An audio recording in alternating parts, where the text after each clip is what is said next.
हाँ बच्चों, हेडिंग डालो।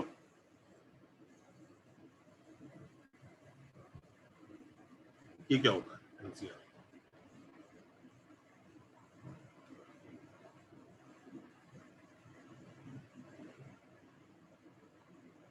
इसका फॉर्मूला तो आप लोगों को मैंने पहले बताया ही है, ये ऐसा होता है, राइट? ये पढ़ाया था ना?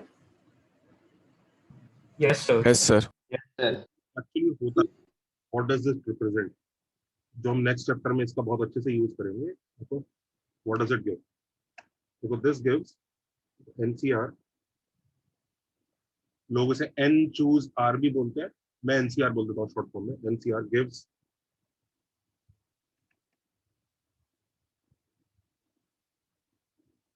number of ways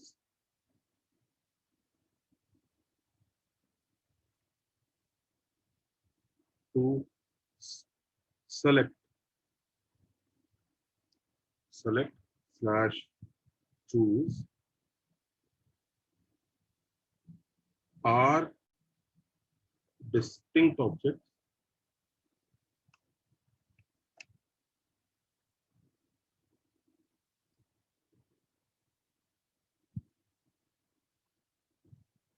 out of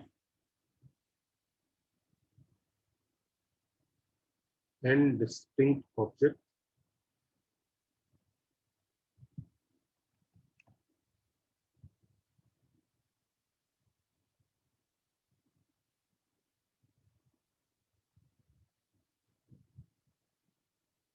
for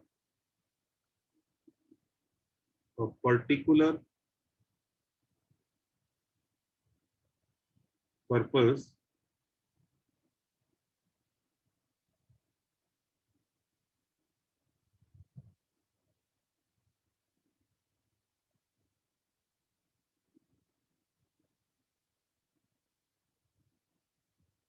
तो जैसे लेट से 4 बच्चे हैं,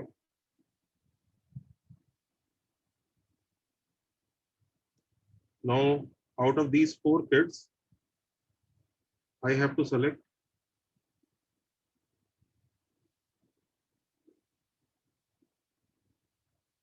2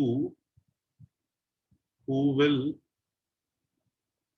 go for picnic, जो लोग पिकनिक जाएंगे, मतलब सर 2 की ऑल पॉसिबल कॉम्बिनेशन है ना? तो द आंसर विल बी, इसके नंबर ऑफ वेज पूछ रहा है वो, नंबर ऑफ वेज, तो the number of ways will be 4c2 ways. तो 4c2 वेज कितना बना? 4 factorial upon 2 factorial 2 factorial, simplify करो, कितना आया? कितना आया जल्दी बताओ? 6 आया, right? 6. So he's Yes, claiming sir. that there are 6 ways. So let us check, are there 6 ways? These are these 6 ways कि मैं AB को पिकनिक में भेज सकता हूँ, AC को भेज सकता हूँ, AD को भेज सकता हूँ, BC को भेज सकता हूँ, BD को भेज सकता हूँ और CD को भेज सकता हूँ। Can you see these 6 ways? देख रहे हैं सबको? हाँ sir. These are those 6 ways. Do you observe AB को भेजना और दोबारा हमने BA काउंट नहीं किया? Can you see this? Yes sir. तो इसमें एक बहुत क्रूशियल इन्फो ये होती है, order Does not matter. order within one selection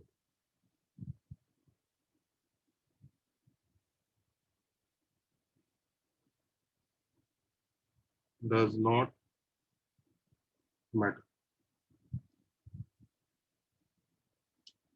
हमें इससे मतलब नहीं है कि पहले किसको सिलेक्ट किया, ए को या बी को। अगर ए बी सिलेक्ट हो रहा है तो ए बी सिलेक्ट हो रहा है और बी सिलेक्ट होना एक ही बात, ये काम करता है। जैसे कई लोग, मैं तो उसको एनसीआर बोलता रहता हूँ, लेकिन कुछ लोग उसको ऐसे ही बोलते हैं, N choose are.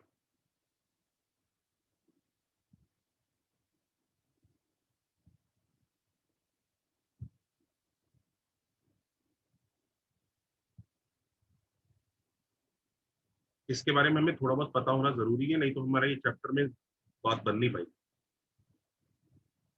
Sir binomial मतलब है क्या इस चैप्टर में? आएगा आएगा आएगा।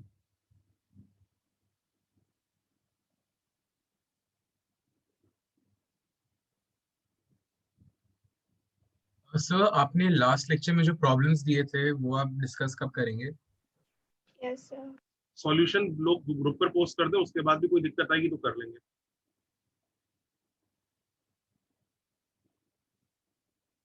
तो सर डाउट लेक्चर में वो ले सकते हैं। हाँ क्यों नहीं।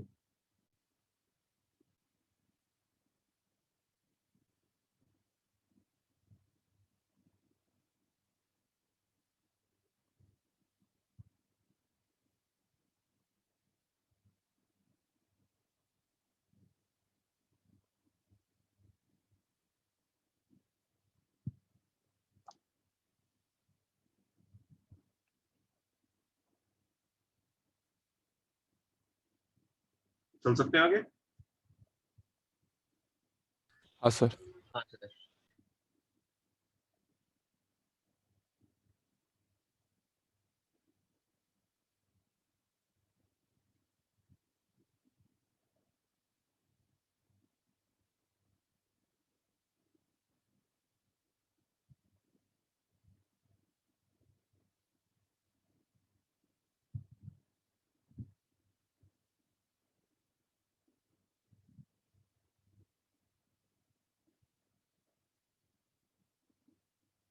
ठीक है।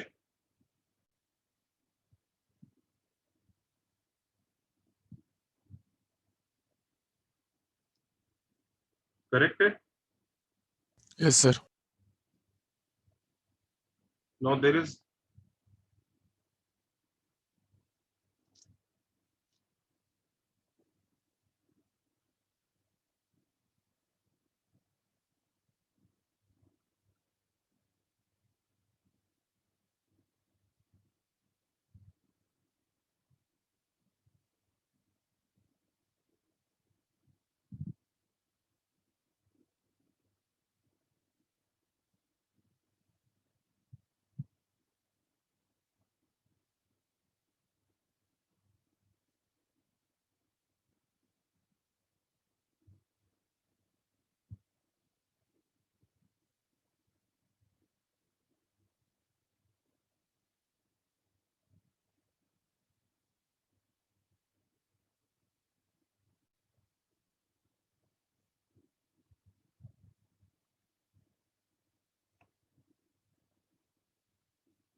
आंसर एनसीआर की फॉर्म में ही छोड़ना है।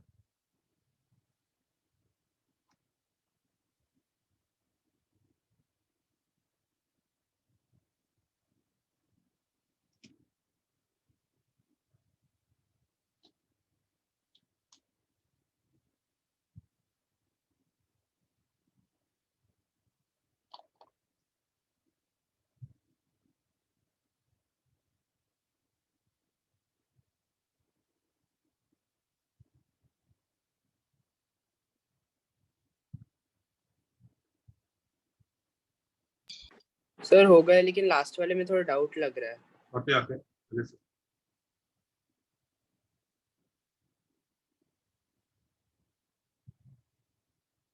Sir select 4 boys and 4 girls दो अलग क्वेश्चन है।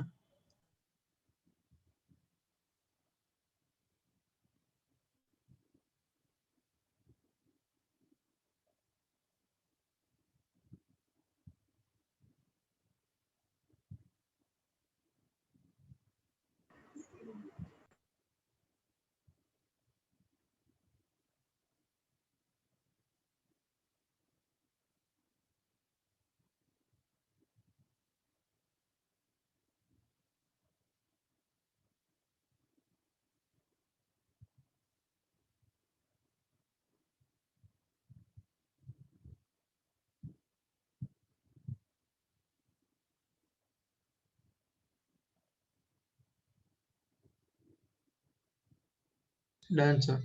डन। देखो 4 बॉयज, तो बेसिकली 30 बॉयज है इसमें और 20 गर्ल्स है, राइट? Yes, sir.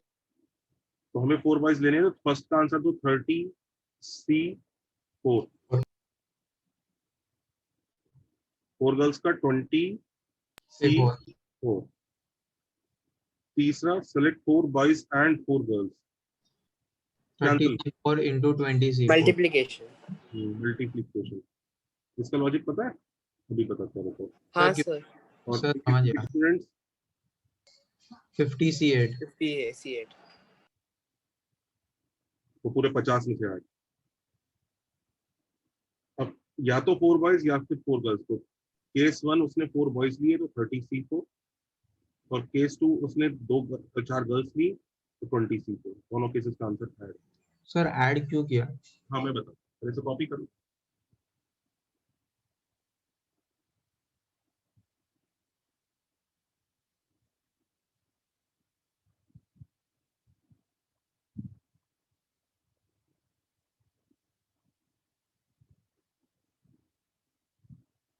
अब हमने जो चैप्टर स्टार्ट किया बच्चों, वो एक चैप्टर नहीं, वो 3 चैप्टर एक साथ कंबाइंड होके चलते हैं। कौन कौन से 3 चैप्टर? बायनोमियल, परमुटेशन कॉम्बिनेशन और प्रोबेबिलिटी। ये तीनों चैप्टर सिर्फ जेई ने 3 पार्ट में तोड़ दिए हैं, बायनोमियल, पीएनसी एंड प्रोबेबिलिटी। पूरी दुनिया ऐसे कॉम्बिनेटरिक्स के नाम से एक ही चैप्टर मान के करती है हमेशा, ठीक है? और इसलिए इन सब चैप्टर्स का आपस में बहुत क्रूशियल इंटरलिंकिंग होती है। क्वेश्चंस आपस में कंबाइंड होके मिक्स एंड मर्ज होके भयंकर तरीके से आते हैं। और इसलिए हमें एक चैप्टर में अगर किसी दूसरे चैप्टर की रिक्वायरमेंट आ रही है तो वो अपने को साथ साथ सीखनी पड़ेगी। नहीं तो हम ये नहीं कर सकते कि सिर्फ बायनोमियल वाला पार्ट अभी कर लो, फिर पीएनसी वाला पार्ट कर लो, फिर probability. It won't work. You will be so under confident in all these 3 chapters that will destroy. तो थोड़ा बहुत चीजें अपने को ये समझनी पड़ेंगी। तो ये जो हम चीज कर रहे हैं ना, ये थोड़ा सा पीएनसी परम्यूटेशन कॉम्बिनेशन वाला पार्ट है, लेकिन ये सीखना जरूरी नहीं, तो बायनोमियल हमें समझ में नहीं आने वाला। सबने नोट किया यहाँ तक? सर C और यस E सर। रख दो। बता दो जरा, थोड़ा सा सी और डी के बारे में एक बार जरा फिर से देख लेते हैं, कहानी क्या है।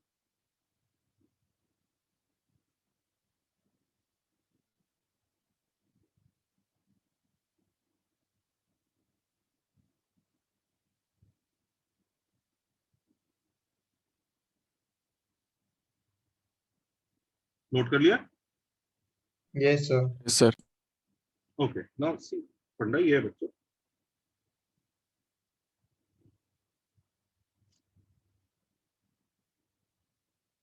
कहीं डाल लो। ये कॉन्सेप्ट ना वैसे तो बहुत बेसिक है, पर पता होना चाहिए। देख लो,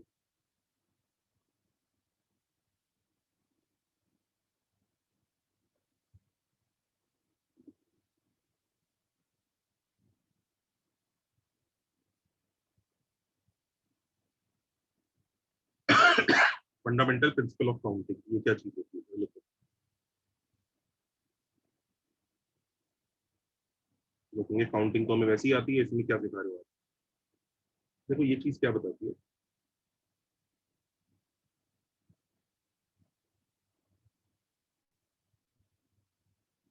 ये कहती है, let there be 2 task,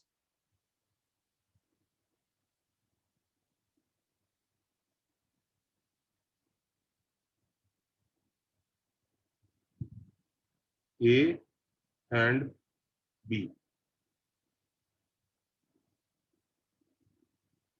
task A can be done इन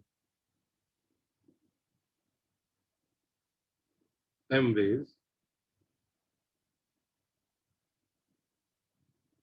और task B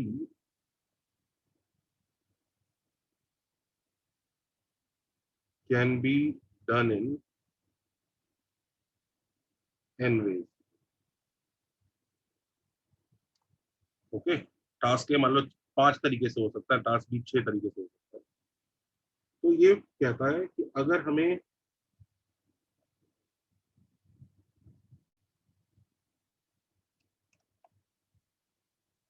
task A and then B can be done in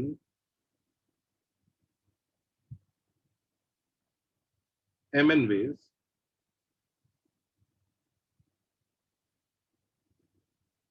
when task, so MN क्यों? बताता हूँ ना, either task A or task B can be done in m plus n. इससे पहले लिख लो। Basically तुम यहाँ पे देख रहे हो कि यहाँ सिर्फ ये बताने की कोशिश कर रहा है कि कब मल्टीप्लाई करते हैं और कब ऐड करते हैं, दिख रहा है? हाँ सर। यही बताने की कोशिश कर रहा है। तो फंडामेंटल प्रिंसिपल ऑफ काउंटिंग जो मैंने तुम्हारे सामने लिखा है, ये तो एक डेफिनेशन है जो मैथमेटिशियंस यूज करते हैं, पर अगर हमें फंडे अप्लाई करने हैं तो हमें इसका लॉजिक समझना पड़ेगा। ये बेसिकली हमें ये समझाने की कोशिश कर रहा है when to add, sorry when to multiply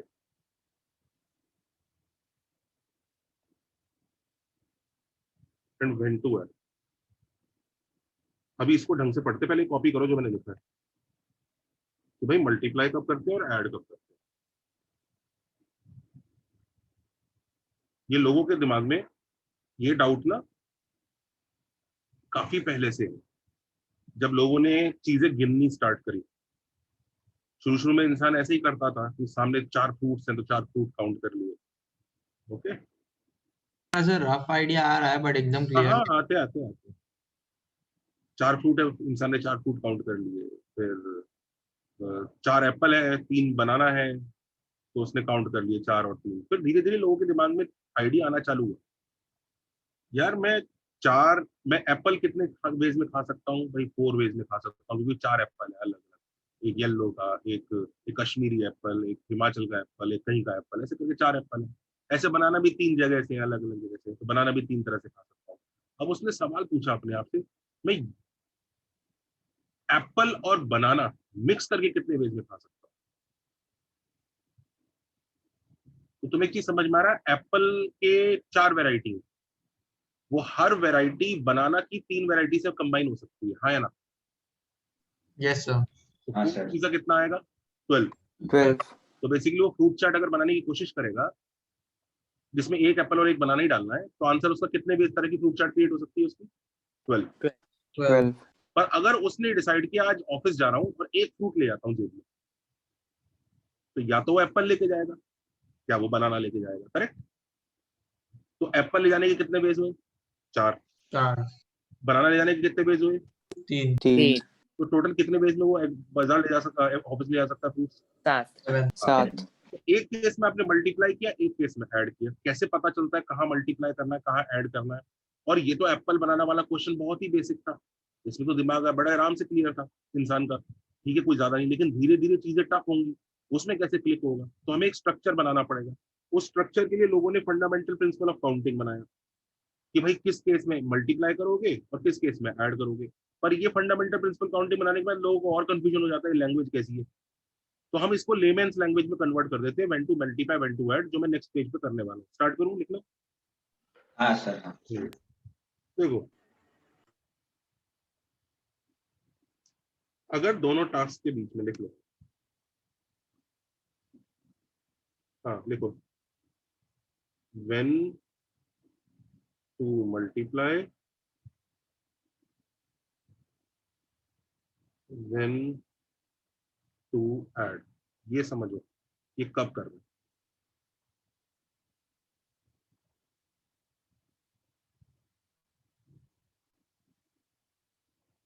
लिखो, if the tasks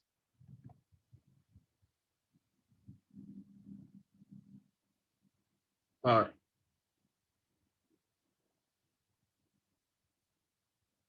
let's say if the tasks are stages of one big mega task, we multiply। जब उसको फ्रूट चार्ट बनानी थी तो उसका मेगा टास्क क्या था? फ्रूट चार्ट उठाना। याद आ रहा है? दिख रहा है? पर तो उसमें एप्पल चूज करना उसका एक स्टेज है कि पहले एप्पल चूज किया और फिर बनाना चूज किया, यही है ना कहानी। ये बात समझ में आती है? हाँ सर। बड़ा टास्क क्या है? फ्रूट चाट बनाना। छोटा टास्क क्या है? एप्पल चूज करना और बनाना चूज करना। तो एप्पल चूज करना, बनाना चूज करना उस बड़े मेगा टास्क की स्टेजेस है। यस और नो? Yes sir. ठीक है। और अगर if the task are cases of one big mega task, we add. Mega task क्या था? ऑफिस ले जाना था उसको, समझ रहे हो? मेगा टास्क क्या था? उसको ऑफिस ले जाना था। तो या तो एप्पल लेके जाएगा या फिर बनाना लेके जाएगा। तो ये दो क्या है? दो केसेस है। Do you understand this? Yes अब sir. How do you recognise कि वो स्टेजेस है कि केसेस है? स्टेजेस को रिकॉग्नाइज कैसे करते हैं? उन टास्क के बीच में वर्ड ऐसे आते हैं, एंड देन वर्ड आता है। हिंदी में बोलोगे तो साथ में। Simultaneously. हाँ, साथ लिख लो, लिखते रहो हिंदी में, साथ में, along with। ये वर्ड्स यूज होते हैं। जब भी ये वर्ड्स यूज होते हैं समझ जाओ स्टेजेस। पहले ये हुआ और फिर ये कर लिया। अब देखो, पहले एप्पल काटा और फिर और फिर और फिर, this is a very important keyword, और फिर। पहले एप्पल काटा और फिर बनाना काटा। दिख रहा है? जब भी और फिर आता है तो समझ लो तुम स्टेजेस है। These are basically raw materials of the big task. बात समझ में आ रहा है? ऐसे पहचानते हैं कि स्टेजेस है। और देखो केसेस कैसे होता है? आइदर और, आइदर और, वन ऑफ। या फिर या तो, या तो ये कर लो या फिर ये कर लो, या तो ये या फिर ये। बात समझ में ना? या तो, आइदर और। सर ये तो यूनियन इंटरसेक्शन जैसे ही हो गया ना। वही है, वही है, वही है। ऑप्शंस, ये ऑप्शन है तेरे पास। तो ऐसे पहचानते हैं हम लोग कि वो चीज है क्या। एक चीज और समझो, ऐसे एक और पहचानने का तरीका है। ये तो कीवर्ड्स मैंने आपको बता दिए। कीवर्ड्स के अलावा एक और तरीका है। Remove one task, remove one task and the mega task super set होगा। Can't be done. उसका मेगा टास्क था एप्पल और बनाना की फ्रूट चाट बनाना। तुम एप्पल उसके चुरा के भाग जाओ, क्या मेगा टास्क हो सकता है? नो। नो। तो इसका मतलब वो स्टेजेस है। अगर एक टास्क हटाने के बाद आपका पूरा मेगा टास्क ही चौपट हो गया तो स्टेजेस है। वहीं पर remove one task and still mega task can be done. Is can be done, although number of veg उसके चेंज हो जाएंगे। कैन बी डन, तो वो केसेस है। अब तुम सारे एप्पल चुरा के भाग गए, अब उसे ऑफिस से एक फ्रूट लेके जाना है, तो क्या वो बनाना लेके जा सकता है कि नहीं जा सकता है? जा सकते हैं। जा सकता है।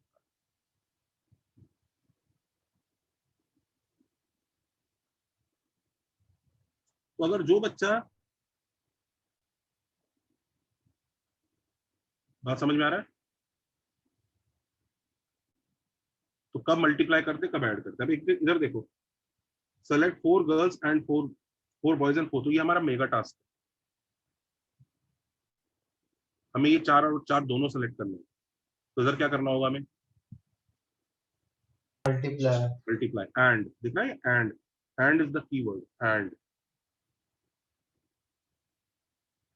या तो 4 बॉयज ले लो या 4 गर्ल्स ले लो। इधर क्या करना है? ऐड। ऐड। सर सब्ट्रैक्ट और डिवाइड कभी नहीं करता है। आते आते सब्ट्रैक्ट डिवाइड इनकी रिवर्स प्रोसेस में आते हैं उनके। हम पीएनसी नहीं सीख रहे, हम उतना पीएनसी सीख रहे इतना बायनोमियल में जरूरत है, समझ रहे हो ना? हाँ सर। आएंगे। नोट किया? Yes sir. एक दो क्वेश्चन कर ले इसके ऊपर, फंडामेंटल प्रिंसिपल ऑफ काउंटिंग के ऊपर। हाँ सर। हाँ सर। Yes, sir. कॉपी कर लो। आराम से करिएगा, जल्दबाजी बिल्कुल नहीं। किसी बच्चे ने भी जल्दबाजी दिखाई, वो चुपचाप ये चैप्टर पढ़ना ही बंद कर देंगे। ये चैप्टर या तो पढ़ो ही मत, पढ़ो तो ढंग से पढ़ो। समझ रहे हो? आप जल्दबाजी करोगे, ये चैप्टर तीनों डिस्ट्रॉय हो जाएंगे। ये one of the toughest part of maths है, और इसलिए सबसे ज्यादा स्कोरिंग है, क्योंकि दूसरे बच्चे इसमें गलती करेंगे।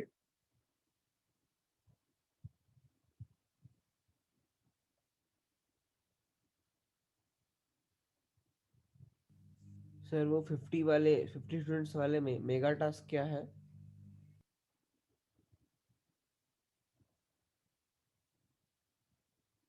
हम्म।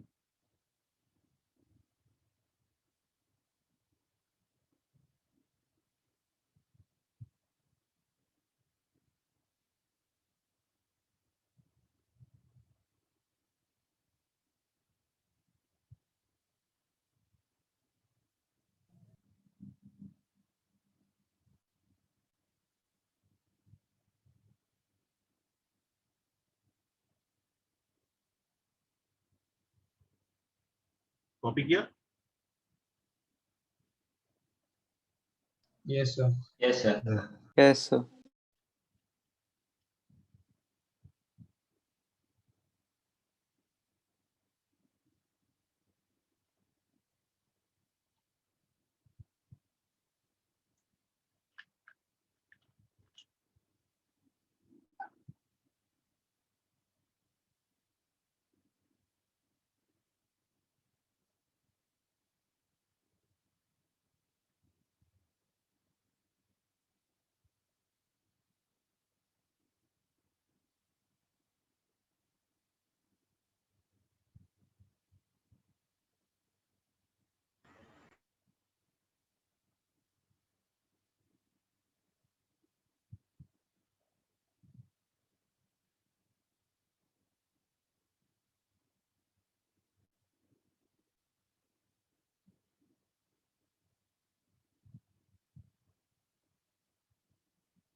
तो क्या सर?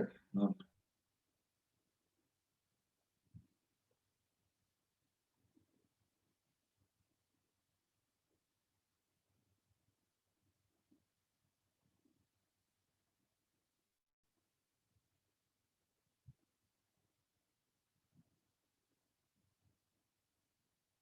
कॉपीड?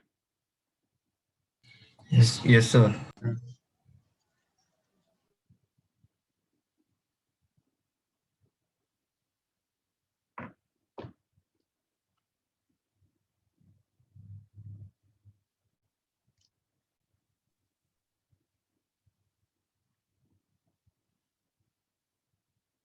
अब देखो, ये सिटी ए है, ये सिटी बी है, और ये सिटी सी है। ए से बी तक जाने के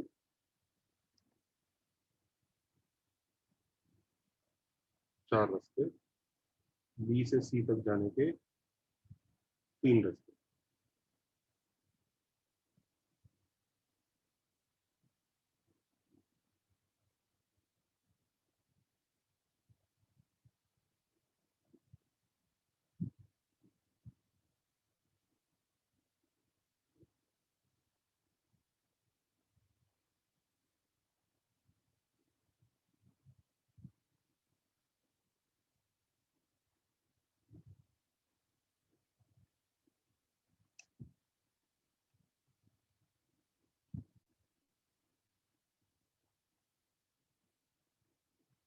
सर एक डी सी टी भी ऐड कर दो ना।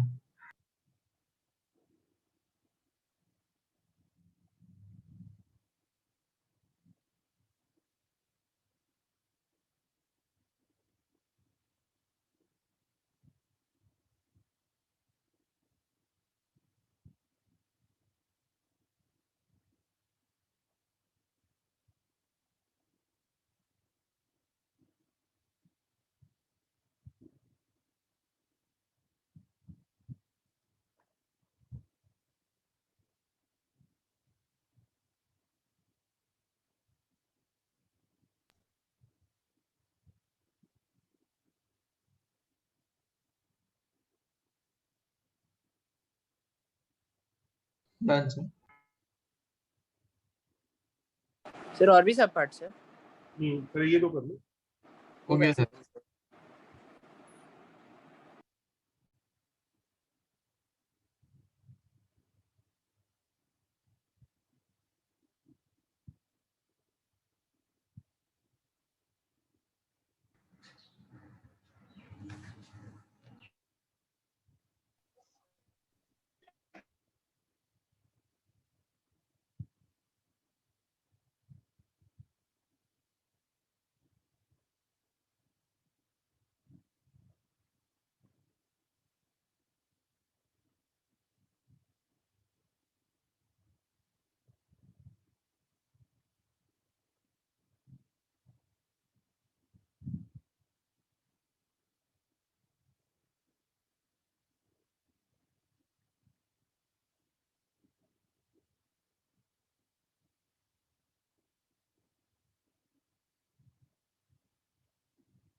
क्या आंसर है पहले वाले का? 12 12 और 7। 12 7 7 ways.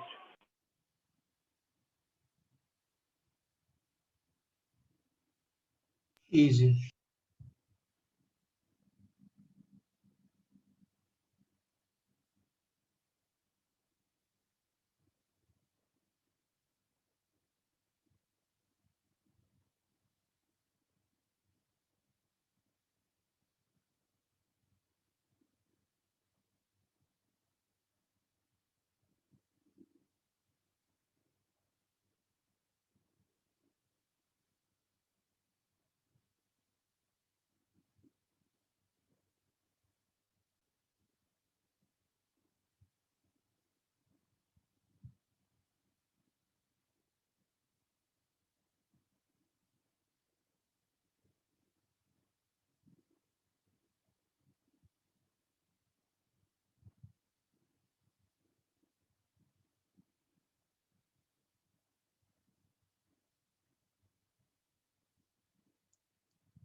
Done sir.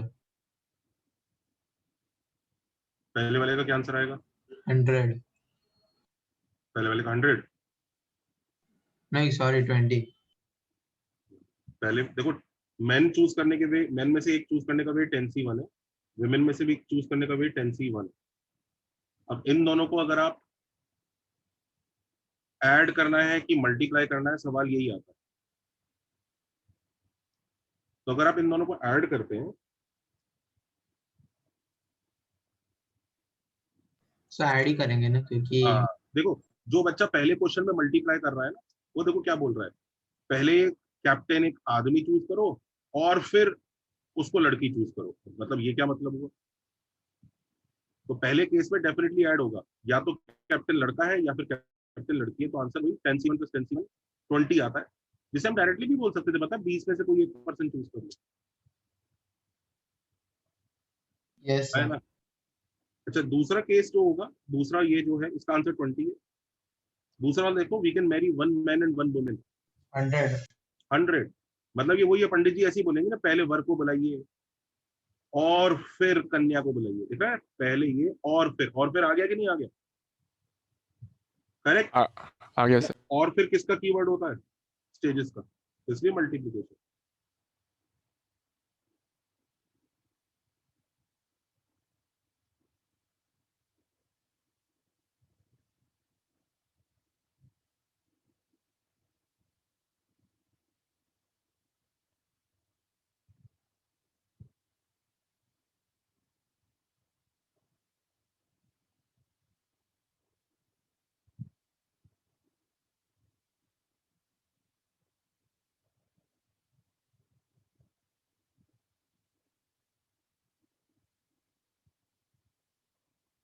Done, sir.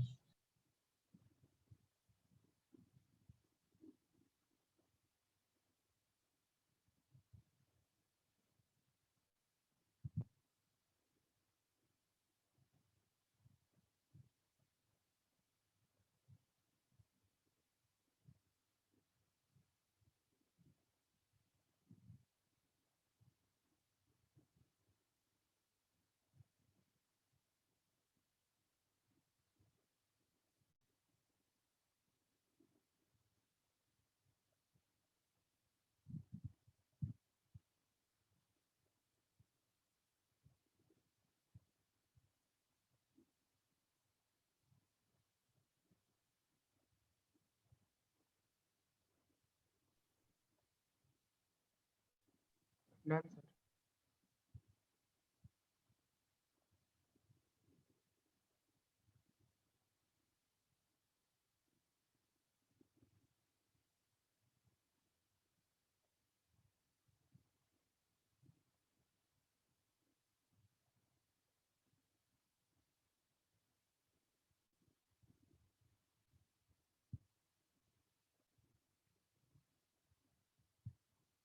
हो गया सर. हम्म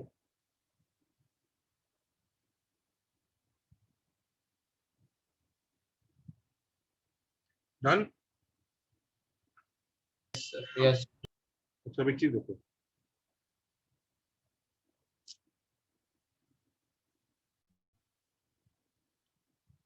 अब consider the expansion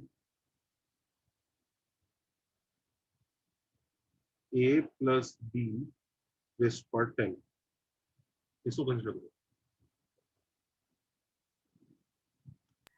sir pascal triangle से करेंगे. नहीं नहीं नहीं नहीं, अब देखो ये a प्लस बी ऐसे कितनी बार ब्रैकेट आएंगे? 10 brackets. 10. 10 टाइम्स आएंगे, राइट? Yes, sir.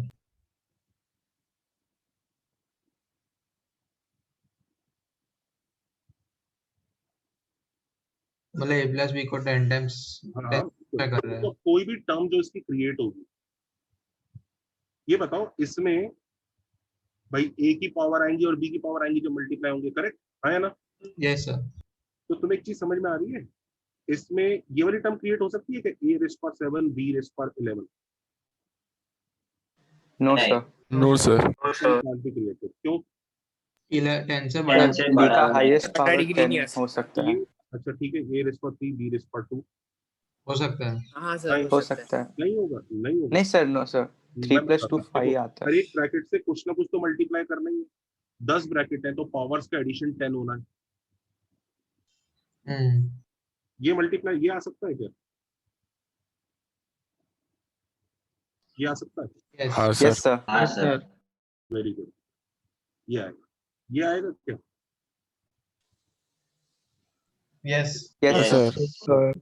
अच्छा, ये जो आएगा ये कितनी बार आएगा मल्टीप्लीकेशन में? आपको 4 बार a चाहिए, करेक्ट? ये 4 बार a हर ब्रैकेट से एक टर्म मल्टीप्लाई होता है ना, हाँ या ना? हाँ सर. तो आपको ऐसे 4 ब्रैकेट चाहिए जिसमें से a निकल के आए, हाँ या ना? हाँ सर. तो आप ये सर एक बार आएगा ना?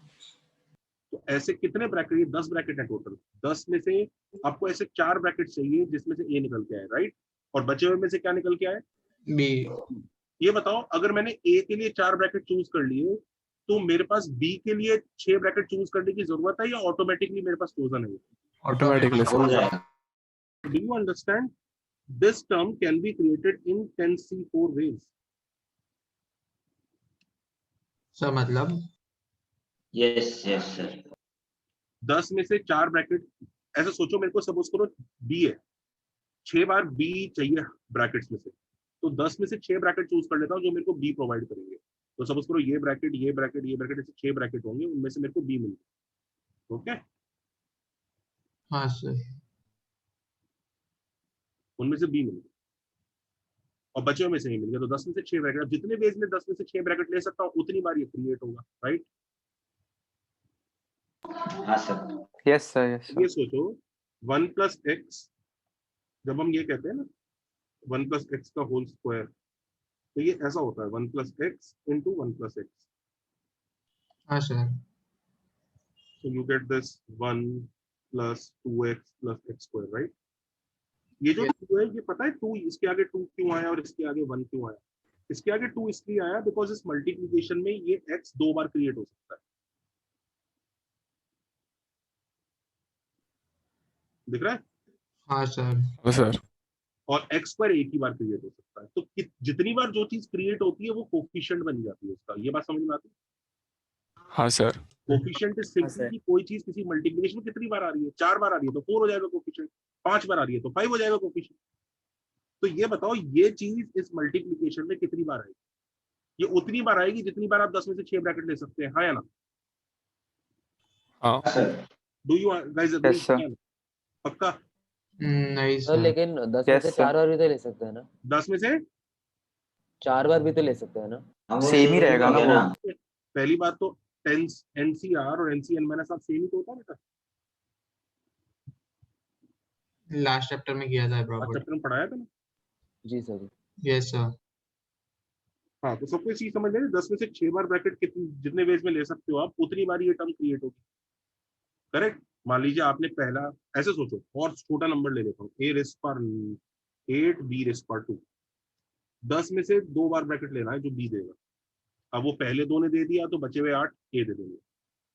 पहले और तीसरे ने दे दिया तो बचे हुए 8 फिर वापस a दे देंगे। दूसरे और पांचवे ने दे दिया b तो बचे हुए 8 वापस a दे देंगे। तो इसका मतलब number of ways you are able to select 2 brackets out of 10 will be the number of times this term can be created here. हाँ या ना? हाँ सर। ये तो समझा, but NCR number of veg क्यों दे रहा है, कैसे दे रहा है?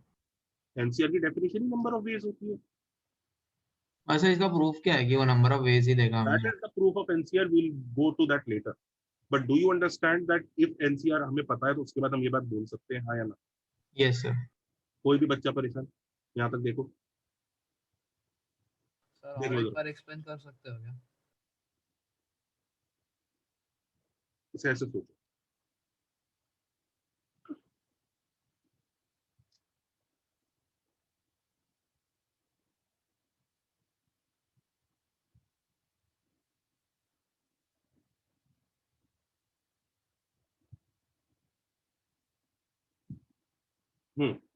मुझे बताओ a रेस्ट पर 4 कितनी बार क्रिएट हो सकता है इस मल्टीप्लिकेशन? एक बार। एक बार। एक बार, राइट? अच्छा, b रेस्ट पर 4 एक बार। एक बार। क्योंकि उनके आगे कोफिशिएंट 1 है।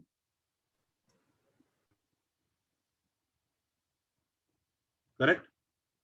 हाँ। अच्छा, Yes, अभी sir. बताओ a क्यूब b ये कितनी बार क्रिएट हो सकता है? आपको 3 a चाहिए और 1 b चाहिए, राइट? एक बार। तो आपने डिसाइड किया कि पहले एक बार। पहले ब्रैकेट से b ले लेता हूँ और बाकी सबसे a ले लेता हूँ। एक बार। इसका एक वे हुआ, आपने फर्स्ट ब्रैकेट चूज किया। दूसरा वे हो सकता है आपने सेकंड ब्रैकेट चूज किया। तीसरा वे हो सकता है आपने थर्ड ब्रैकेट चूज किया। चौथा वे हो सकता है फोर्थ ब्रैकेट चूज किया, राइट? कितने वेज आएंगे? 4। आप 4 में से एक ब्रैकेट ही चूज कर रहे हैं ना, राइट? आया ना बी के लिए? यस और नो? तो आप ये नहीं कह सकते कि ये 4c1 वेज में आएगा। कह सकते हैं कि नहीं कह सकते? कह सकते हैं। कह सकते हैं। अच्छा, व्हाट अबाउट दिस? ये कितने वेज में आएगा? 6 बार। 6 बार। क्यों? 4c2। What about this?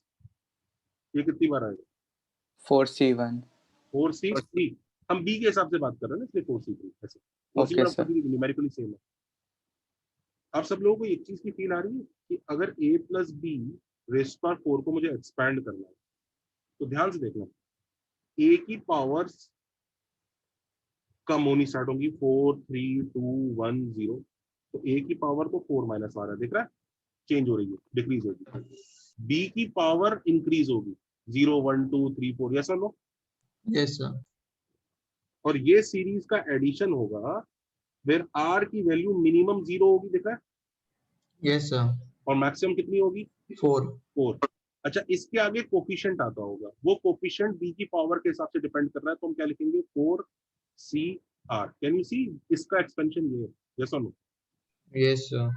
Yes अगर सर। मैं आपसे a प्लस बी रेस्ट पर n का एक्सपेंशन मांगने लगूं तो आप कैसे लिखोगे कि भाई इसको एक्सपेंड कैसे किया जाएगा? सिग्मा r इक्वल टू 0 से n।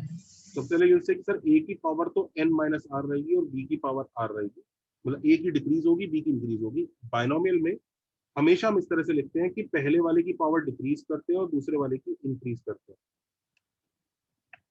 समझ रहे हो? तो a की पावर डिक्रीज, दूसरे की इंक्रीज। दिख रहा है सबको? Yes sir. Yes sir. r goes Yes, from sir. Where to where? 0 से n। 0 से n। और एक चीज बताओ मुझे, हमें n में से r ब्रैकेट b के लिए चूज करने हैं, बात समझ में आ रहा हाँ हाँ सर। सर। NCR। है? आंसर है NCR। कई लोग बोलते हैं सर ऐसा होना चाहिए कि जैसे इसमें से आपने ये 4C 3 नहीं होना चाहिए सर। आपने a के लिए, आपने b के लिए 3 चूज किया, अब a के लिए भी तो चूज करो। जो बच्चा कह रहा है वो ये कहना चाह रहा है कि सर पहले 4 में से 3 आपने b के लिए चूज कर लिए, अब बचे हुए एक ब्रैकेट में से वापस एक a के लिए चूज करो। और 1C1 कितना होगा? 1। उसे लिखने की जरूरत है कोई? नहीं। नहीं। इसलिए कई बार बोलते हैं सर आप बी को ही क्यों चूज कर रहे हो, ए को क्यों नहीं कर रहे?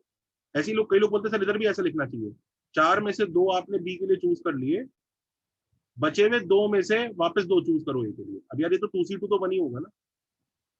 हाँ सर। ठीक है, तो सबको ये पर्पल वाला स्टेटमेंट समझ में आ गया जो मैं लिख रहा हूँ? ये सच Yes, sir. Yes sir. Yes, sir. This purple statement is called binomial theorem. देखो, दिस इज कॉल्ड हाथ में दिखा सकता हूँ।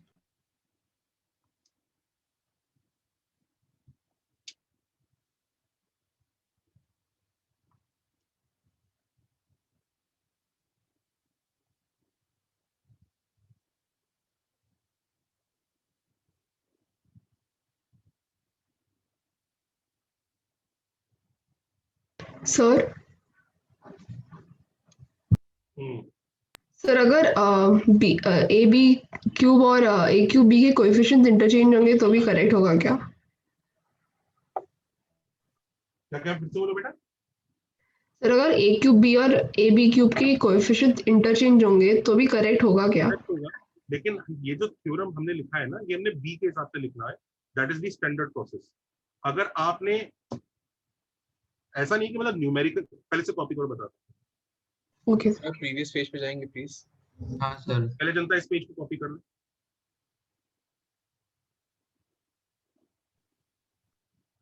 सर हम लोग 3 टर्म्स के लिए कैसे लिखेंगे a प्लस बी प्लस सी अगर ऐसे आ गया तो? एक मिनट,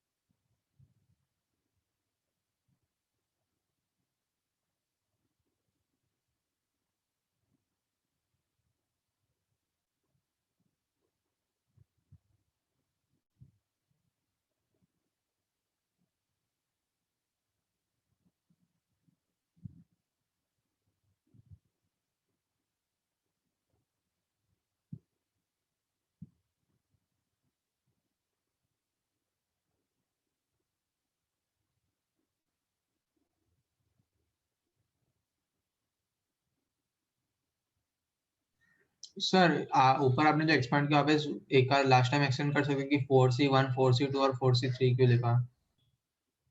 आप 4 में से एक ब्रैकेट उठा रहे हैं, जिस ब्रैकेट को आप बोलेंगे कि भाई तेरे में से बी ले लूंगा मल्टीप्लाई करते हुए। भाई हर, अब ये वाला बी, ये वाले ए, ये वाले ए और ये वाले ए से मल्टीप्लाई होगा तो ये वाली टर्म क्रिएट होगी। Yes sir. हम ऐसा भी बोल सकते हैं कि ये वाला बी, ये वाले ए और ये वाले ए और ये वाले ए के साथ मल्टीप्लाई होगा। हाँ सर। हम ये भी बोल सकते हैं कि ये वाला बी, ये वाला ए और ये वाले ए और ये वाले ए के साथ मल्टीप्लाई होगा। तो ऐसा कितनी वेज में हो सकता है, उतनी वे कोएफिशिएंट आ जाएगा। तो सवाल ये उठता है जितने वेज में आप बी चूज कर सकते हो उतने वेज में आएगा। तो 4 में से एक ब्रैकेट चूज करना है आपको बी के लिए। समझा? हाँ सर। और सर C2 फिर क्योंकि दो के सेट में करना है ना इसके लिए। मतलब सर फिर 4C2 का ही बता दीजिए ना। 4C2 में आपको 2 बी उठाने हैं, तो 4 में से 2 ब्रैकेट उठा लिए जो बी देंगे। समझा सर। पेज पलट सकता हूँ? ये Yes, लास्ट sir. पे दिखा है ना।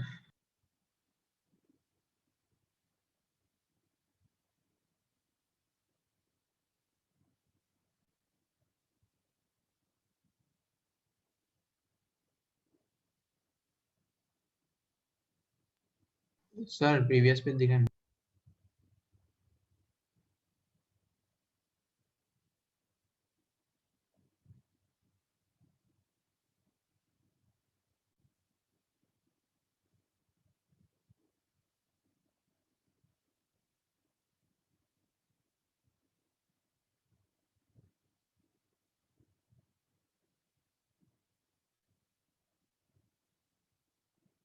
Done sir.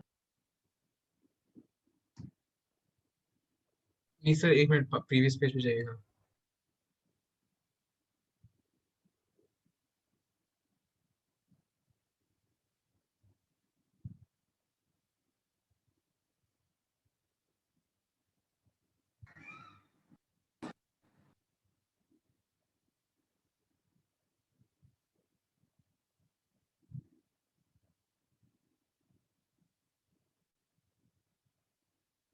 लिख लिया? Yes sir. अच्छा, अब एक चीज देखो बच्चों, बायनोमियल में ना ये थोड़ा सा क्रूशियल एस्पेक्ट है। अब अगर सपोज करो बच्चों मैं b प्लस a की पावर n लिखता हूँ ना, तो the rule says that I should r equal to 0 to n। इधर रूल ये होगा कि अब b की पावर मुझे डिक्रीज करानी है और a की पावर इंक्रीज करानी है। दिख रहा है? ये रूल है इसका। और इसके आगे क्या आएगा इस बार भी? यहाँ पे क्या आएगा जल्दी बताओ? एनसीआर। एनसीआर। सब लोग बोलेंगे सर ये और ये तो सेम ही वैल्यू है, इसमें क्या फर्क है? यू आर राइट, दोनों के दोनों ऐड होने के बाद सेम आंसर दे रहे हैं। That does not mean the expansion will be called same. Why will it not be called same? I will tell you, just a second. एक सीरीज है 2 4 8 2 4 8 16, देख रही है सीरीज? हाँ सर। और एक सीरीज है 16 8 4 2। क्या दोनों सीरीज का एडिशन सेम है कि नहीं सेम है? सेम है। पर क्या दोनों सीरीज सेम है क्या? नहीं। तो वही बात है कि ये दोनों का एडिशन करने के बाद जो आंसर आता है वो सेम आता है। I totally agree, but we can't say that both the expansions are identical. इसका तीसरा टर्म एक्चुअली शायद इसका शायद 7वां टर्म हो सकता है। टर्म बाय टर्म मैचिंग नहीं है, रिवर्स ऐड टाइम। करने के बाद मैचिंग है। ठीक है, तो ये चीज नोट कर लेना कि ये रूल है कि पहले वाले की पावर घटानी है, पहले वाले की पावर घटाते हैं और दूसरे वाले की पावर बढ़ाते हैं। पहले वाले की पावर घटाते कैसे हैं? वो n से 0 तक जाती है, दूसरे वाले की पावर 0 से n तक जाती है।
अच्छा, एनसीआर की ये प्रॉपर्टी तो सबको पता ही है, NCR is NC n minus are.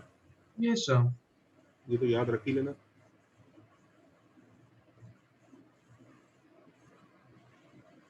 अच्छा, इसी बाइनोमियल का एक थोड़ा इजियर वर्जन भी है, 1 प्लस एक्स की पावर n। ये एक्सपेंशन जो है, बी को 1 डाल दिया, ए को। ए को 1 डाल दिया, तो summation r goes from where to where 0 to n NCR x की पावर। ये समझने में और आसान है। सोचो ऐसे n ब्रैकेट्स हैं, ऐसे n ब्रैकेट्स है, n 10 जितनी भी मान लो। अब आपसे बोला जा रहा है बताओ मुझे x की पावर 4 चाहिए और let's say total n brackets है, n छोड़ो 10 लिख देता हूँ, 10 ब्रैकेट्स है। x की पावर 4 कितनी बार आएगा? अब आप कहोगे यार x की पावर 4 10 choose 4. हाँ, x की पावर 4 लिखो तो एक काम करो ना, 4 बार x ले लो और बाकी सब ब्रैकेट से 1 ले लो मल्टीप्लाई करने के लिए। भाई हर ब्रैकेट से एक नंबर तो मल्टीप्लाई करना ही पड़ेगा, ये रूल है, correct? When you will multiply you will expand, हर ब्रैकेट से एक नंबर तो मल्टीप्लाई करना ही है। Do you understand? That is how we multiply, हाँ या ना? हाँ sir. Every term is made by one term from each bracket in the multiplication, yes और नो? Yes sir. ठीक है, तो अब उस हिसाब से तुम कहोगे भाई 10 में से यार अब x तो 4 बार चाहिए, तो इसका लो 4 ब्रैकेट चाहिए। अब 4 ब्रैकेट के बहुत सारे ऑप्शंस है हमारे पास, ग्रेट। तो जितने ऑप्शंस है उतने ही हमारे केसेस क्रिएट हो जाएंगे। तो भाई कितने वेज में आप x की पावर 4 ला सकते हो? भाई 10 में से 4 ब्रैकेट जब चूज करना हो उस हिसाब से ला सकता हूँ। ये वही है NCR x की पावर r। लॉजिक क्लियर हुआ सबको? हाँ सर।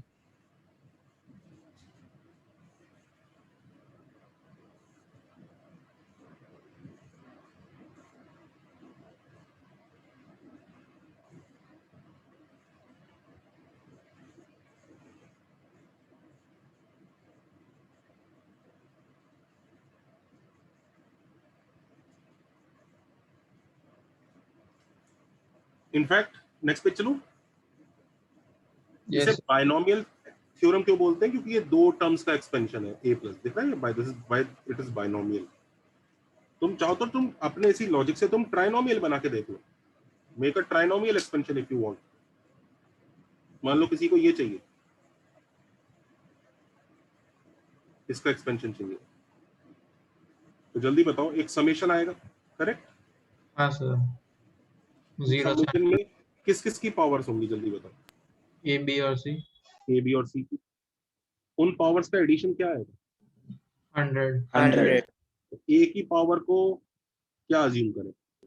p R। कर लेते हैं, p। 100 A को 100 से डिक्रीज कर दो। हाँ, a को 100 से, b की पावर q, c की पावर r, ऐसे लिख सकते हैं कि नहीं लिख सकते? हाँ या ना? हाँ सर। हाँ sir. Yes sir. Yes p sir. Plus q plus r कितना होना चाहिए? 100। 100. 100, राइट? और यहाँ पर ये टर्म कितनी बार क्रिएट होगा उस हिसाब से कोफिशिएंट आएगा, राइट? हाँ या ना? हाँ सर। Yes sir. अच्छा, अब मैं p q r की आपको वैल्यूज दे देता हूँ। ये बताओ, लेट्स से a की पावर 80 है, b की पावर 11 है और c की पावर 9 है। बताओ क्या कोफिशिएंट आएगा एक पर्टिकुलर केस में? कितने ब्रैकेट हैं ये? 80। अरे ये ये 100। 100, उसमें से कितने ब्रैकेट में से a निकल के आना चाहिए? 80। तो सबसे पहले 100 में से 100 से 80. आपने 80 ब्रैकेट चूज किए जो a का काम करेंगे और उन ब्रैकेट्स को साइड में कर दिए कि भाई अब तुम में से एक एक टर्म ले लिया, बाय बाय। अब क्या है अगला काम? 100 से 11। और 100 से 100 बचे क्या? आपने उन 100 में से 20 से 11. अब उनका काम हो गया, उनको 20 साइड में से करो। 11. अब कितने ब्रैकेट बचे?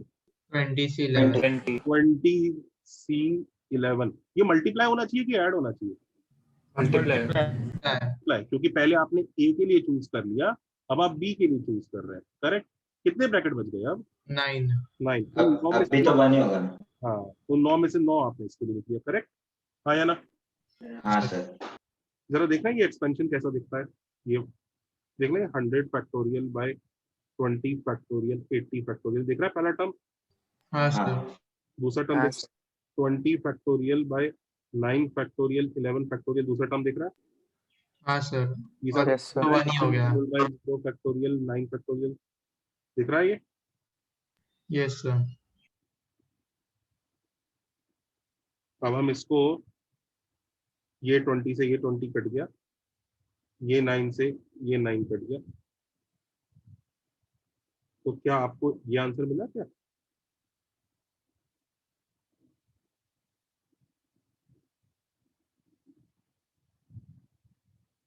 हाँ sir. n factorial upon her एक की पावर का फैक्टोरियल। करेक्ट। तो कई लोग समझ गए, अरे इसका मतलब ये कोफिशिएंट ऐसा आने वाला ये भी टेलीस्कोपिंग जैसे थोड़ा कट हो रहा है। है। हाँ, कट हो रहा है, लेकिन सबको दिख रहा है ये आना चाहिए, हाँ या ना? हाँ हाँ सर। सर। तो ये पता है क्या बन गया, this is your trinomial expansion. यही है हाँ मतलब ये सिलेबस में नहीं है, मैं सिर्फ बता रहा हूँ। अगर लॉजिक हमारा क्लियर तो हम कितने ही बड़ा एक्सपेंशन बना लें। सर, बट PQR कैसे इंक्रीज होगा? जैसे बाइनोमियल में तो एक बढ़ रहा था, एक कम हो रहा था, इसमें कैसे होगा? इसके जो रूल्स है ना कि कौन सा घटेगा फिर कौन सा घटेगा, इसके रूल्स हमारे सिलेबस में अभी नहीं है, इसलिए मैं भी डिस्कस नहीं कर रहा हूँ।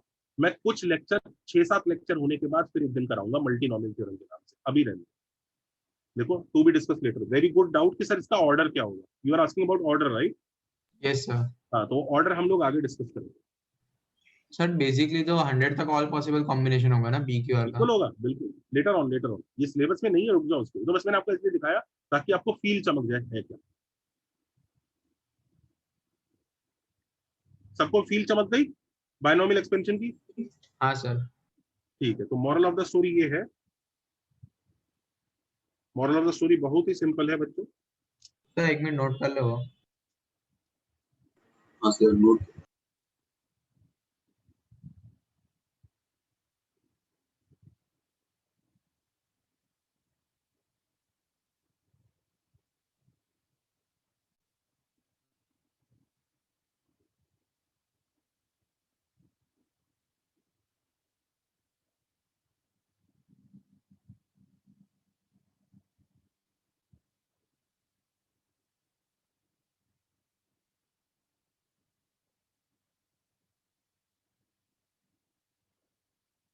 सर समेशन के लिमिट्स क्या है? समेशन के लिमिट्स क्या है? वेरी गुड, ये वो वाला समेशन नहीं है बच्चों। पहली बात तो इसमें आप देख लो 3 वेरिएबल जा रहे हैं ना, दिख रहा है? हाँ सर। तो ये सिंगल वाला समेशन नहीं है, समेशन भी अलग वैरायटी का है, इसलिए मैंने इसकी लिमिट्स अभी लिखी नहीं है। ये है अलग करेंगे, ओके सर। ये वो वाला समेशन नहीं है अपनी, इसको लिखेंगे कैसे? इसमें ऐसा होगा कि 3 वेरिएबल एक साथ चेंज हो रहे हैं। Correct correct. एक्चुअली टू ये बहुत गंदा हो जाएगा। देखो 3 चेंज नहीं हो रहे हैं, 2 ही चेंज हो रहे हैं, तीसरा वाला तो अपने आप फिक्स हो जाता है क्योंकि रिलेटेड हो जाएगा। पर इसके ऊपर ज्यादा अभी टेंशन मत लोगी, तो मैंने बस इसलिए बताया जस्ट टू शो कि ये लॉजिक एक्सटेंडेबल है, ये आगे एक्सटेंड हो सकता है हमारे लिए। तो अभी ये चैप्टर कौन सा है? बायनोमियल। तो बायनोमियल वाले तो एक्सपेंशन क्लियर है सब बच्चों को, ऐसा क्यों आ रहा है? आया ना? हाँ सर। Yes sir. चलो ग्रेट। तो बायनोमियल थ्योरम में, बायनोमियल थ्योरम स्लैश एक्सपेंशन कुछ भी बोल दो,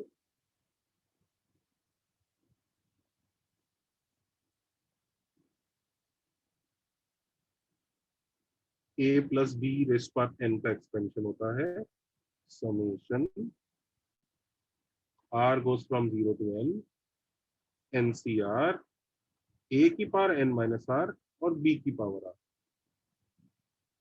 और इसी की वजह से हम लोगों ने ये वाला क्रिएट किया है 1 प्लस एक्स की power n summation r is equal to 0 to n NCR x की power r। Is that okay? ये बताओ बच्चों, ये इसका समेशन करके ये आ रहा है करेक्ट? तो NCR a रेस्ट पर n minus r b rest पर r, या फिर लेट्स से NCR x की पावर r, इस पूरी सीरीज की कौन सी टर्म है? Is which term of the series? rth term, r plus 1th term. rth plus 1th term. ध्यान दो, इसको जब एक्सपेंड करोगे तो पहला वाला टर्म आएगा NC0 x की पावर 0, दूसरा आएगा NC1 x की पावर 1, फिर आएगा NC2 ऐसी चलेगा कि नहीं चलेगा बच्चों? हाँ सर। हाँ सर। मुझे खुद बताओ r इक्वल टू 1 पे Yes, sir. पहला टर्म आ रहा है, r इक्वल टू 1 पे पहला टर्म आ रहा है कि दूसरा टर्म? आ रहा है। पहला टर्म। सेकंड टर्म आ रहा है। इज नॉट TR, ये लिखो is not TR, instead TR plus 1। Correct, instead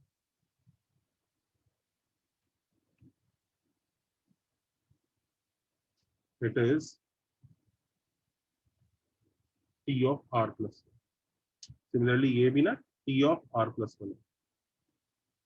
ये नोट करके रखना बच्चों, ये वाली जो टर्म्स है ना, ये rth नहीं, ये TR plus 1th टर्म्स है।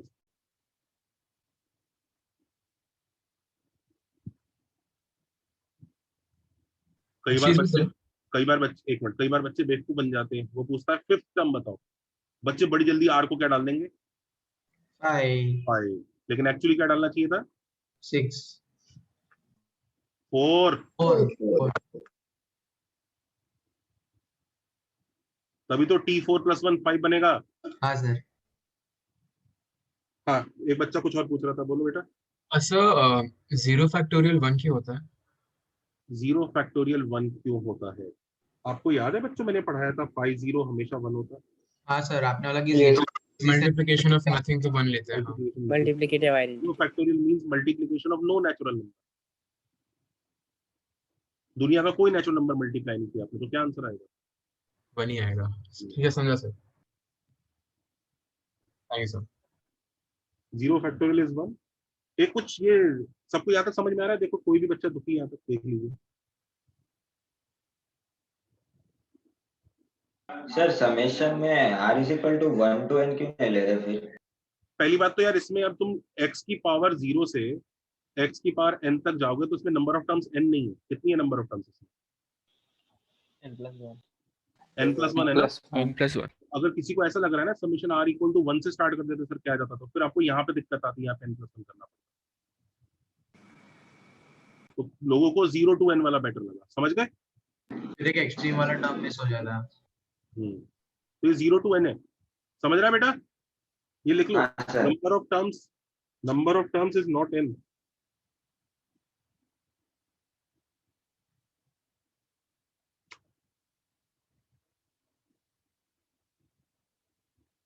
Instead,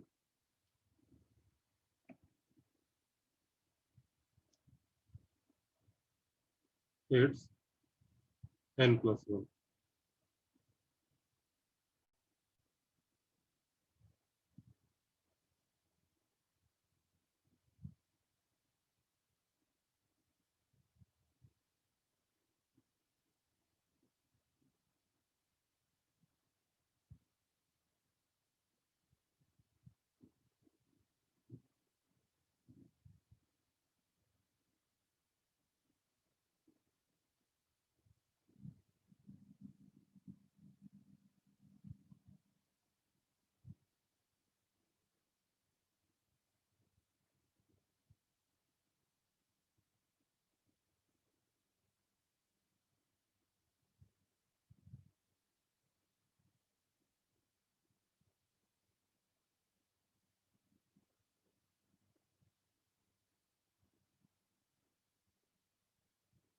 Is that okay बच्चों?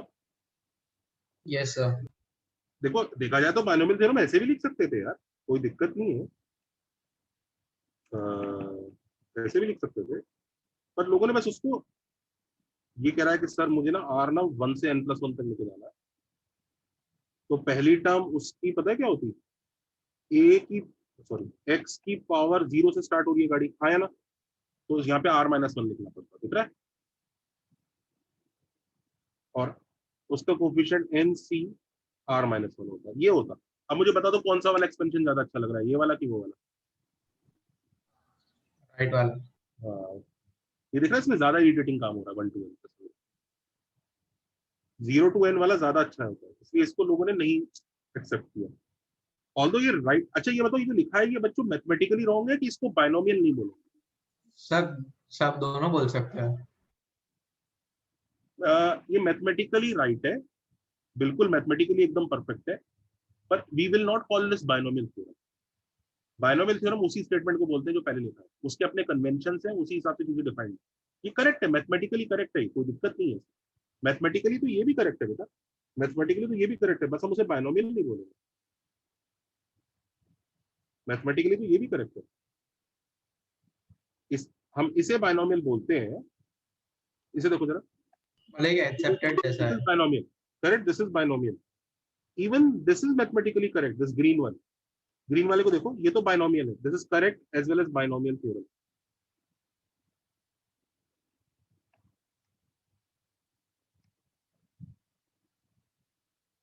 This is correct, but not binomial theorem. Even look at this one.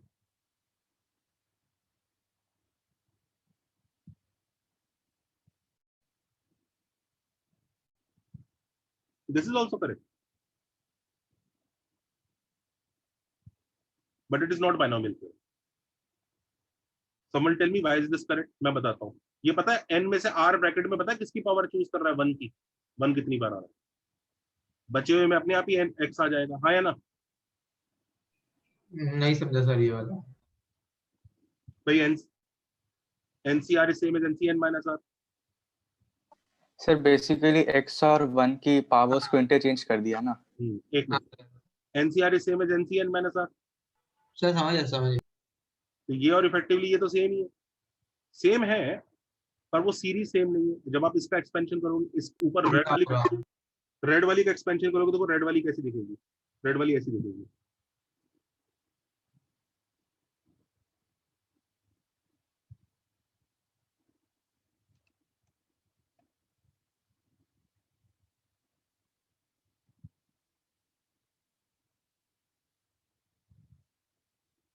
Yes, red one is given respect of being called binomial theorem. Look at the green one, this series. Green and red one are numerically equal.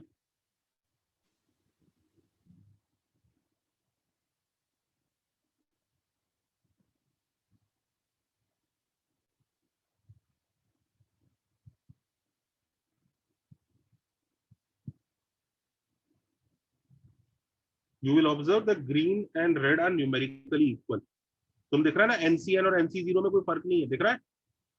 Yes sir. Yes sir. x की power n के आगे यहाँ NCn आ रहा है, यहाँ x की power n के आगे NC0 आ रहा है. दोनों सेम ही चीज है. NCn और NCn0 में क्या फर्क है? कुछ फर्क नहीं है. ऐसे इधर देखो x की पावर 0 के आगे NCn आ रहा है या x की पावर 0 के आगे NC0 आ रहा है. न्यूमेरिकली कोई चेंज नहीं है. But red one has the respect of being called binomial theorem. Green one is not binomial theorem. However, if green one is rewritten in this form, then we call it binomial theorem. अब मुझे कोई दिक्कत नहीं. 0 to n, इसे ऐसे लिखो आप, NCR 1 x की पावर n minus r और 1 की power r. Now this is ये इसका binomial extension है, ये इसका नहीं है. ये मैटर करता है binomial में, क्योंकि हम पता है इस तरह से बात करेंगे आगे जाके. 5th term, 7th term, 11th term. अब अगर आपको सीरीज ऐसे जंबल अप करना अलाउ कर देंगे वो, तो मीनिंग ही नहीं रहेगा 5th टर्म 7th टर्म का. Do you understand this? Not defined होगा. हाँ, फिर तो कोई मीनिंग ही नहीं रह गया. बाइनोमियल में पूरे टाइम हम बात करेंगे 5वीं टर्म और 6ठी टर्म और 11th टर्म का रेशियो बताओ. अरे 11th टर्म मतलब एक ऑर्डर डिफाइन होना चाहिए ना. So this is how they have defined the order and this is how they have defined it. That is why binomial theorem is very strict how you apply it. बाकी there are 100 ways you can write the same summation. तुम summation को 10 तरह से लिख सकते हो. Summation numerically same आएंगे होंगे. जंबल अप कर लो, ऑर्डर इवन में ब्रेक करके कर लो, लेकिन उनको बाइनोमियल थ्योरम नहीं बोला है. बाइनोमियल थ्योरम सिर्फ और सिर्फ इन्हीं दोनों स्टेटमेंट को बोला है. Is that okay? Yes sir. अब जरा एक क्वेश्चन करते हैं.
Done sir.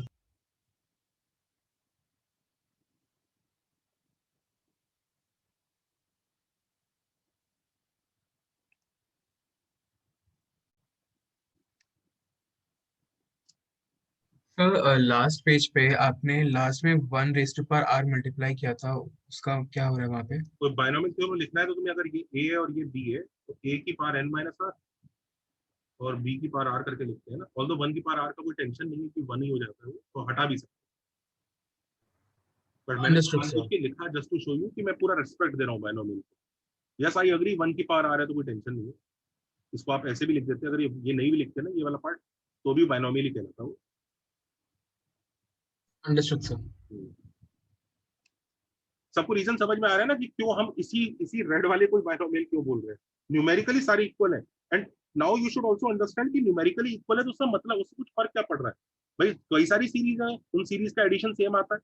अब दो सीरीज है, दोनों को ऐड करके सेम आंसर आ रहा है, इसका मतलब ये थोड़ी सीरीज ही सेम है।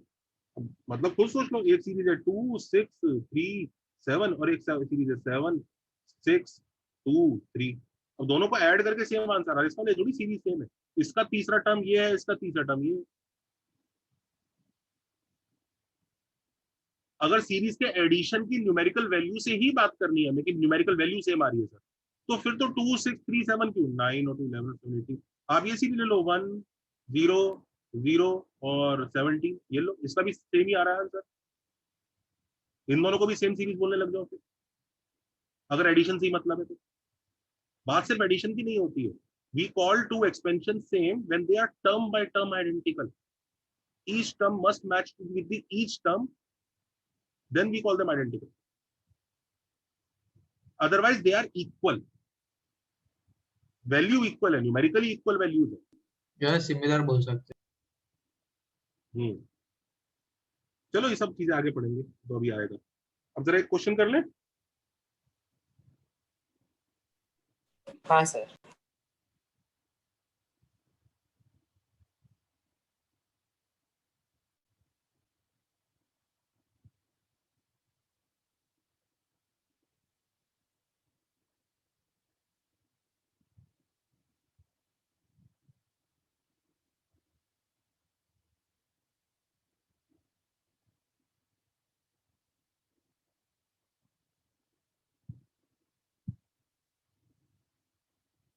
करो जरा।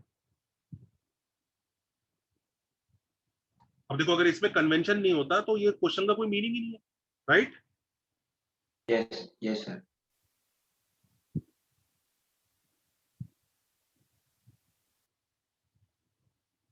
Yes sir.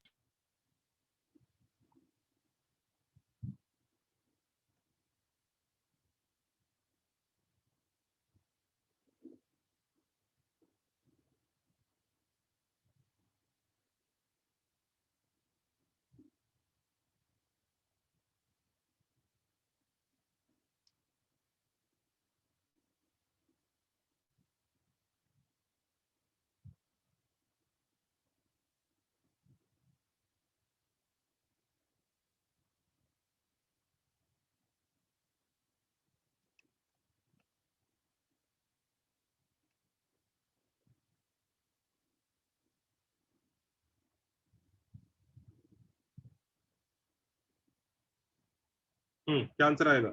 आर को कितना लूं? 6 correct, T7 is T6 plus 1, that means R is equal to 6, तो 10C6, 2x की पावर कितना? 6 4 4 और 3/x की पावर 6। समझ लो, ये कुछ रूल्स हैं, उस हिसाब से करना है। सर इसके आगे करना है। नहीं नहीं, बस है ना, फिर इसका करो। T7 चाहिए वापस। 2x की पावर 4 minus 3/x की पावर 6। तो 10C6 2x की पावर 10 minus 6 minus 3/x की पावर 6।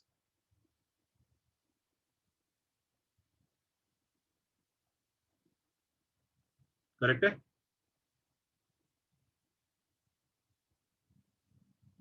ये अगला करो, येलो वाला।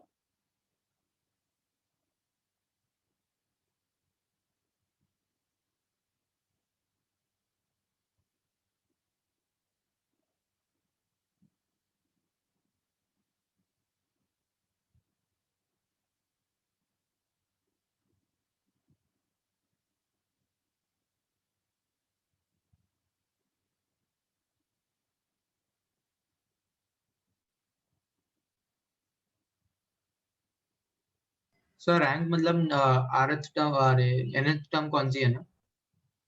हाँ, रैंक मतलब उसका नंबर क्या है। जैसे इन टर्म्स का रैंक, ये जो टर्म्स है ना, इनका 7th रैंक है, ये 7th रैंक है। हाँ सर।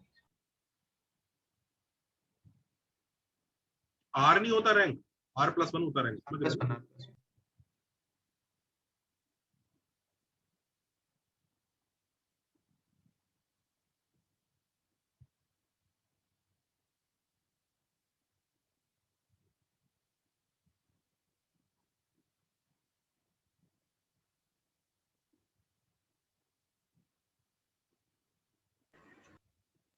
Sir 9th term. 9 देख लेते हैं। एक minute sir. CR middle term 12CR 2x² की पावर 12 माइनस R सर एक मिनट 3/x की पावर R। हाँ सर 9th आ रहा है। देख लेते हैं। तो अब बच्चों इसी टर्म में x की क्या पावर बन रही है?